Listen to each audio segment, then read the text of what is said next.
The conflict and compromise of repatriation of ancient artifacts, Howard Carter and King Tutankhamun's treasure.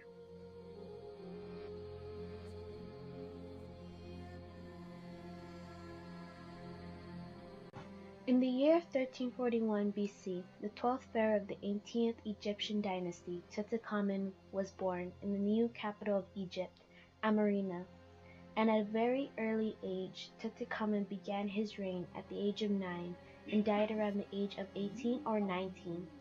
During his life, Tutankhamun revived the worship of the god Amun and restored Thebes back as Egypt's capital, although after his death he was soon long forgotten and failed to be recalled in history.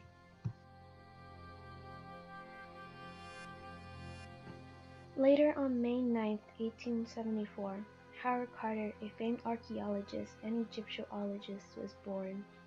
As a child, Carter was fairly frail and was sent to live with his two unmarried aunts in Norfolk, where he was privately homeschooled.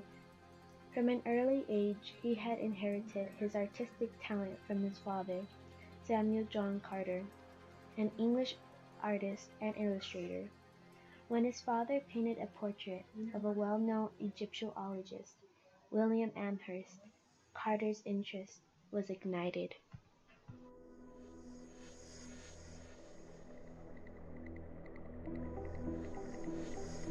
The late 19th century was when the British had occupied Egypt. This period saw an increased European interest in Egyptology, the study of ancient Egypt. Many prominent British scientists and archaeologists were occupied in excavating ancient sites. Through his father's connections, Carter found a job working for an archaeologist who needed an artist to draw his findings. In 1907, Carter was hired by a wealthy English aristocrat and amateur archaeologist fascinated by Egyptology, George Herbert, 5th Earl of Carnarvon, mainly recognized as Lord Carnarvon. With Carnarvon's financing support, Carter was able to lead the excavation of ancient Egypt's tombs. In 1914, Carnarvon received a license to dig at a site where it was believed to be the sealed tomb of King Tutankhamun. Carter hired a crew of workers to help with the excavation, however was interrupted by World War I. After the war, Carter resumed his excavations, but after the several years with the lack of results, Lord Carnarvon grew dissatisfied, informing Carter that he had one more season of funding to find the tomb. At long last, on November 4, 1922, a boy who worked as a water fetcher on the excavation started to dig in the sand with a stick. He found a stone step and called Carter over. Carter's crew dug, finding the first set of steps that led down to a sealed door and a secret chamber. Quickly, Carter telegraphed Lord Carnarvon, who was at England at the time. On November 26, 1922, Carter and Lord Carnarvon entered the tomb, where they found a bountiful collection of gold and treasures.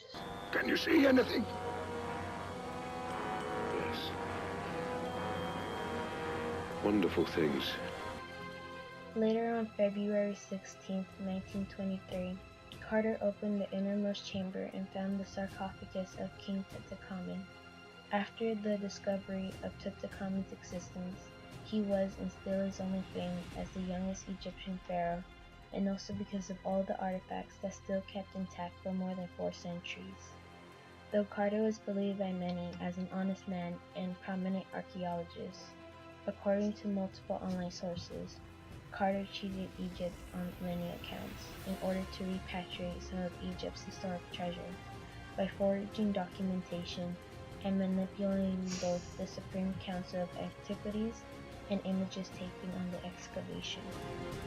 Nevertheless, Mr. Carter's plan has soon started to look south, because although Egypt had been a British protectorate, the Administrator of Antiquities had been in the hands of a Frenchman named Pierre Lafeu.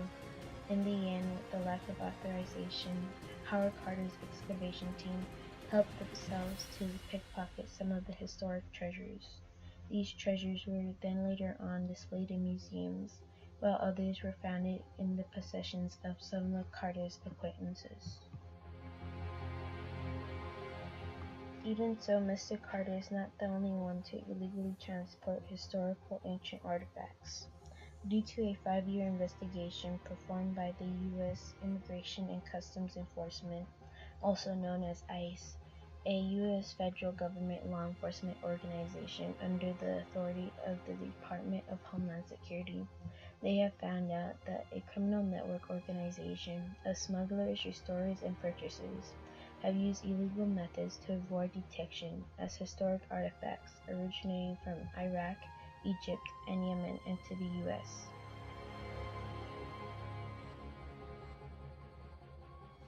Items and funds were traced back to Egypt, the United Arab Emirates, the United Kingdom, Iraq, France, and other nations. Though the items are being transported back to their originated homelands, one international fugitive still remains at large.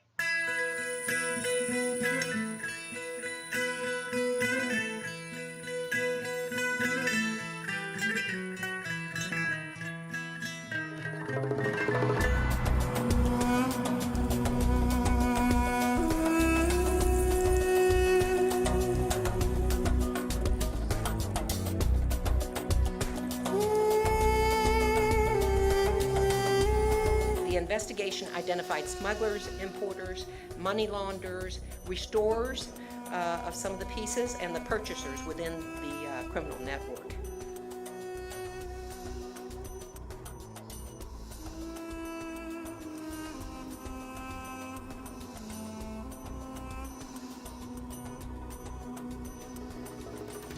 What you see here are a set of nesting sarcophagi that all go together, a little coffin, a medium coffin, and a big coffin, of a woman who lived about 2,600 years ago. Nearby them are two model wooden boats that are much older. They're about 4,000 years old, 2000 BC, from the Middle Kingdom. And these model boats were placed in the tomb to help the souls navigate the celestial river. It makes me feel like Indiana Jones to actually have a chance to inspect and see these artifacts and to know that they're going back to where they belong.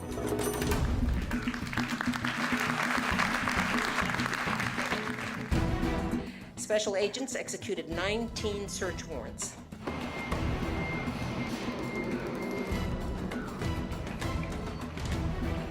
I feel proud of the fact that we are cooperating with the U.S. government in this regard.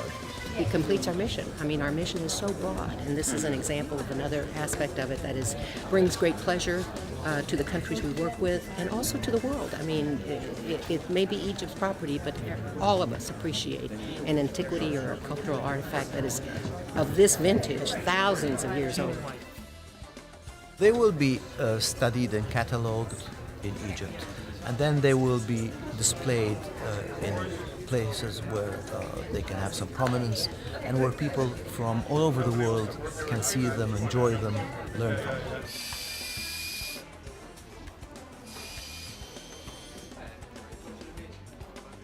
We initiated a very in-depth investigation which led us to a very large transnational criminal organization that was dealing in illicit cultural property. I think that we're doing phenomenal. I think that every single case is a building block for the next case. We're learning from every single case that we've done, and we'll continue to learn from these cases as we go. And congratulations to all. Work, and job well done. I'm very proud to be a part of this law enforcement investigation.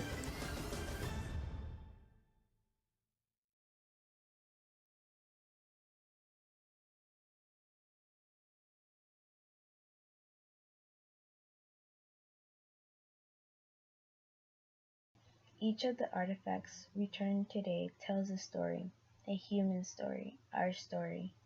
History comes alive when someone is able to not only read about the past, but is also able to visit the historical sites, watch and enjoy the artifacts, appreciate the images, and see the actual writings of our ancestors.